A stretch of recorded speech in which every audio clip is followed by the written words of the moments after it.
Hey guys, I'm Saurav, and in this video I will be talking about 5 cheap camera accessories that is extremely essential whether you're a photographer or a filmmaker. Now when I'm talking about extremely cheap, how cheap exactly? I'm literally starting from 0 rupees all the way to 1000 or 1500 rupees. That's somewhere about $20-25.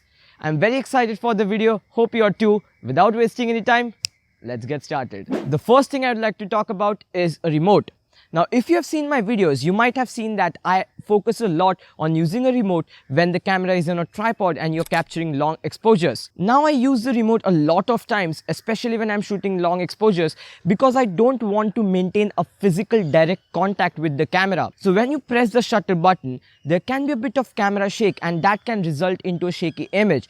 To avoid that, remote is the best option. It's not very expensive, but it's going to be extremely useful tool because it will avoid any kind of direct contact and will give you sharp images. In long exposure photography, when you want to capture a longer exposure than 30 seconds, you use the bulb mode, right? Now bulb mode, it's practically impossible to hold the shutter button for more than 30 seconds and not introduce any camera shake. Again, the remote is going to be extremely useful for such situations as well. The next thing on my list is a grey card.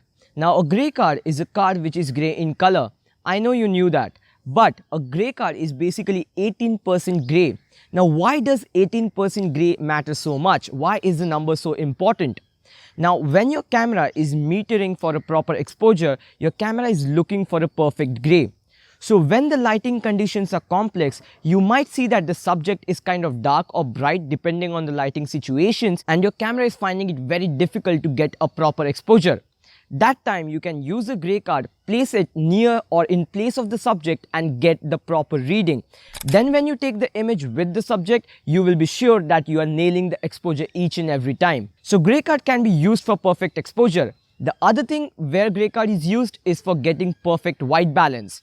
Now we focus a lot on camera settings such as shutter speed, ISO, aperture, but we neglect white balance, and that's not right because white balance is very essential when we talk about colors. So it doesn't matter if you're taking photos or videos, if the white balance is not proper, you won't get the accurate colors.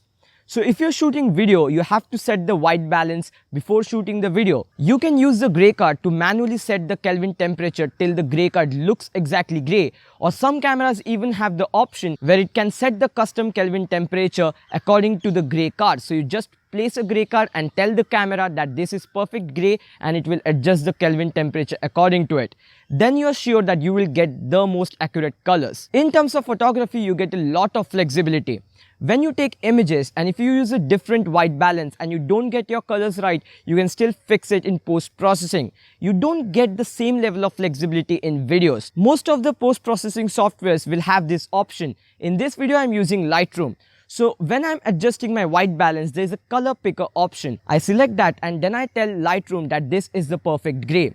Lightroom will adjust the Kelvin temperature according to the grey card, and then you can use the same Kelvin temperature and sync all the images which is shot in the same lighting condition, and you can be sure that you get the most accurate colors even in photos. So a grey card is extremely useful not only for perfect exposure but also for perfect colors. The next thing on my list is a coin.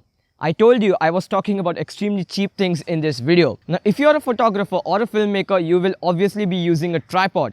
And you know the tripod is actually not attached to the camera. There is a base plate that is attached to the camera, and then the base plate and the camera is attached to the tripod. Now the base plate has a screw which is inserted into the camera and then it is attached to the tripod. Now it is not possible to fit the screw extremely tightly to the camera.